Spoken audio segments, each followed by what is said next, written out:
السلام علیکم دوستو، آج ایک ایسا واقعہ بیان کریں گے جو صدیوں سے چل رہا ہے۔ یہ واقعہ ایسے نوجوان کا ہے جس نے اللہ تعالیٰ کی راہ میں تن من دھن سب کچھ قربان کر دیا۔ اس واقعہ کو واقعہ کربلا کہتے ہیں۔ ایک سوال اٹھتا ہے، کربلا کو کربلا کیوں کہا جاتا ہے؟ کربلا کا واقعہ کیوں پیش آیا؟ اس کے پیچھے راز کیا ہے؟ تمام باتیں تفصیل سے بیان کرتے ہیں۔ جیسا کہ نام سے ظاہر ہے، چمنستان زہرا کہ نو نحال کی مظلومیت کی ایک پردرد داستان ہے اور اہل بیت اطہار کے لیے بے کسی و بے بسی کا ایک پرسوز باب آل رسول اکرم کے تنہائی اور ملزومی کی غم کی ایک تصویر ہے، اور راکب دوش مصطفیٰ صلی اللہ علیہ وآلہ وسلم کی شہادت عظمیٰ پر آنسوؤں کا ایک سمندر، میدان کربلا کے حق و باطل کے خونی مارکے کا ایک المناک نقشہ ہے، اور فسق و فجور اور رشد و ہدایت کی جنگ کا ایک غمناک خاکہ بی بی زینب کے جلتے ہوئے خیموں کا دھواں ہے، اور نواسہ رسول کے میدان کربلا میں دوڑنے والے گھوڑے کے قدموں کا غبار ہے۔ واقعات کربلا اور شہادت حضرت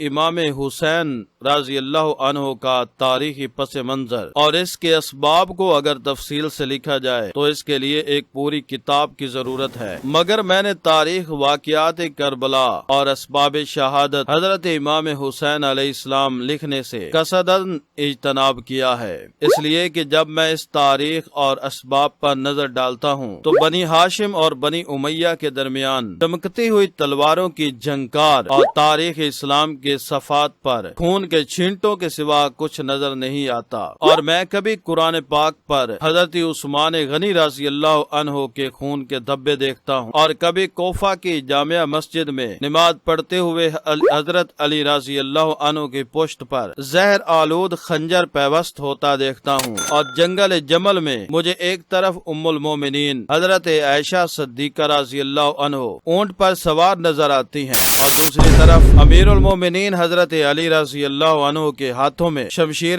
حیدری نظر آتی ہے، اور جنگ صفین میں ایک طرف منبع ولایت شیر خدا کو دیکھتا ہوں اور دوسری طرف کاتب وحی حضرت امیر معاویہ رضی اللہ عنہ کو، اور کبھی مجھے زہر کے اثر سے شہزادہ کونین حضرت امام حسن رضی اللہ عنہ کے جگر کے ٹکڑے کٹ کٹ کر تشت میں گرتے نظر آتے ہیں، اور کبھی کوفہ کی جامع مسجد کے مقدس منبر پر اطراط پیغمبر کو گالیوں کی آواز سنائی دیتی ہے۔ سوال یہ پیدا ہوتا ہے کہ آخر ایسا کیوں ہوتا رہا اور کس لیے ہوتا رہا، اور کیا یہ واقعات و حادثات واقعی حضرت امام حسین علیہ السلام کی شہادت کے اسباب تھے؟ ہمارے بعض مورخوں اور مصنفوں نے بنی ہاشم اور بنی امیہ کی بہمی منافرت کو اور خلافت اسلامیہ کے لیے اپنے آپ کو حق وار سمجھنے پر ان واقعات کو نواسہ رسول اکرم علیہ السلام کی شہادت کے اسباب بنا کر میری ذاتی رائے میں تاریخ اسلام پر ظلم کیا ہے۔ حقیقت تو یہ ہے کہ اگر یہ تمام واقعات رونما نہ بھی ہوتے، اور اگر حضرت عثمان غنی رضی اللہ عنہ کو قرآن پاک کی تلاوت کرتے ہوئے شہید بھی نہ کیا جاتا، اور اگر جنگ صفین اور جنگ جمل نہ بھی ہوتی تو بھی حضرت شبیر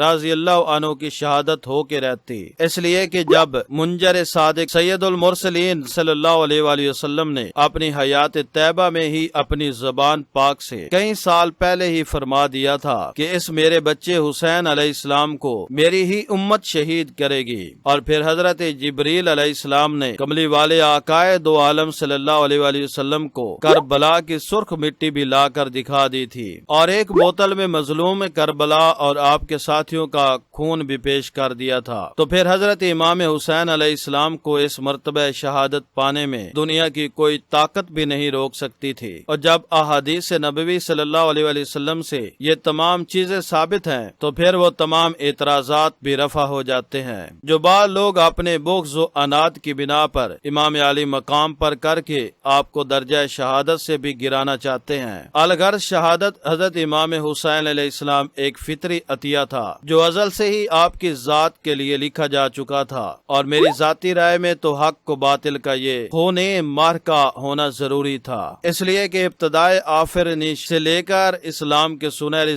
زمانے تک اللہ تعالیٰ کی راہ میں جتنے بھی جہاد ہوئے اور جتنے بھی قربانیاں دی گئیں، ان کی حیثیت ایک شخصی اور انفرادی ہوا کرتی تھی۔ اجتماعی طور پر کسی بھی نبی کے پورے خاندان نے کسی جہاد میں یا قربانی میں حصہ نہیں لیا تھا۔ اول تو جب بھی کبھی خدا کی راہ میں قربانی دینے کا وقت آیا تو وہ پایا تکمیل تک نہ پہنچ سکی۔ مثلا حضرت ابراہیم علیہ السلام کو جب آتش نمرود کے بھڑکتے ہوئے شعلوں میں پھینکا گیا تو وہ بڑے صبر و سکون اور استقلال و ثابت قدمی سے اس میں کود پڑے، لیکن خداوند کریم نے اس آگ کو یا نارو کونی بردم و سلامن علی ابراہیم کی آواز دے کر ٹھنڈا کر کے آگ کے انہیں شعلوں کو پھولوں کا باغ بنا دیا۔ اور پھر جب حضرت اسماعیل علیہ السلام کو اللہ کی راہ میں قربان کرنے کے لیے خلیل اللہ نے اپنے ہی ہاتھوں سے اپنے ہی لخت جگر کے نازک سے گلے پر چھری رکھی تو یہاں بھی اللہ تعالیٰ نے فرمایا وَنَادَيْنَاهُ أَن يَا إِبْرَاهِيمَ قَدْ صَدَقْتَ الرُّؤْيَا کذالک نجزی المحسنین فرما کر چھری کو چلنے سے روک دیا۔ اور پھر جب حضرت عیسیٰ علیہ السلام کو اللہ کی راہ میں پھانسی کے لیے تختے پر لٹکا دیا گیا تو یہاں بھی رب العزت نے وما قاتلوہ یقینا بل رفعہ اللہ الیہ کہہ کر ان کو آسمان پر زندہ اٹھا لیا کہ انہوں نے یقینا حضرت عیسیٰ علیہ السلام کو قتل نہیں کیا بلکہ خدا نے ان کو آسمان پر اٹھا لیا۔ ان تمام واقعات قرآنیہ سے یہ بات پوری طرح ثابت ہو جاتی ہے کہ اب تک کسی پیغمبر کے پورے خاندان نے کسی بھی جہاد میں کوئی حصہ نہیں لیا تھا، اور اگر ذاتی اور انفرادی طور پر کسی نبی نے اللہ کی راہ میں قربانی دینے کے لیے کوئی قدم اٹھایا تو اس کو راہ ہی میں روک لیا گیا۔ لیکن جب اسوہ ابراہیمی کو زندہ کرنے کا وقت آ گیا اور وَفَدَيْنَاهُ بِذِبْحٍ عَظِيمٍ کی عملی تفسیر کرنے کا وقت آ گیا تو پھر میدان کربلا کے حق کو باطل کے خونی مارکے میں اور یزید کے فسق و فجور کے خلاف جہاد میں خاندان نبوت کے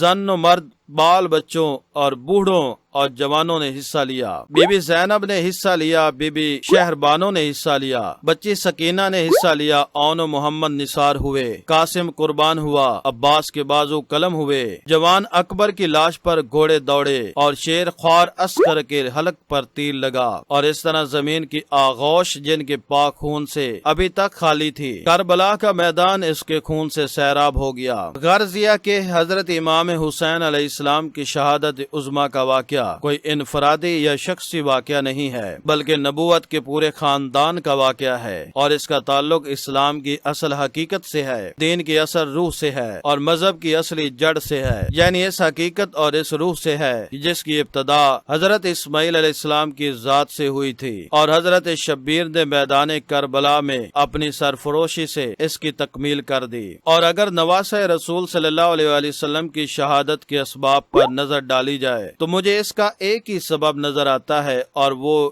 یہ ہے یزید کی شخصی حکومت، اس کا غیر اسلامی نظام، اس کا فسق و فجور، اس کا اسلام کی حدوں کو توڑنا، اور اس کی شریعت مصطفیٰ صلی اللہ علیہ وسلم سے بغاوت، اور یزید نے حکمران بننے کے بعد جب یہ سب کچھ کرنا شروع کر دیا تو امام علی مقام کی غیرت ایمانی یہ برداشت نہ کر سکی کہ کوئی شخص اسلام کے نام پر حکومت لے کر پھر اسلام کی ہی حدوں کو توڑے۔ اس لیے انہوں نے ارادہ کر لیا کہ میرے نانا مصطفیٰ علیہ السلام کی وہ خلافت عالیہ کی مقدس امانت جو یزید کے ہاتھوں برباد ہو رہی ہے، اگر میری اور میرے بال بچوں کی قربانی سے بچ سکتی تو پھر ایک اکبر نہیں، سینکڑوں اکبر، اور ایک اصغر نہیں، ہزاروں اصغر، ایک حسین نہیں، لاکھوں حسین۔ چنانچہ ہاشم اور امیہ کو تلوار سے علیحدہ کر دیا گیا، مگر اللہ کی قدرت کے یہ دونوں زندہ رہے، اور پھر ان دونوں کا شجرہ نسب اس طرح چلا: عبد مناف اس کا بیٹا ہاشم، ہاشم کا بیٹا عبد المطلب، عبد المطلب کا بیٹا ابو طالب، اس کا بیٹا عبداللہ، عبداللہ کا بیٹا سید المرسلین علیہ السلام اور ان کی بیٹی بی بی فاطمہ، ابو طالب کا بیٹا علی، علی کا بیٹا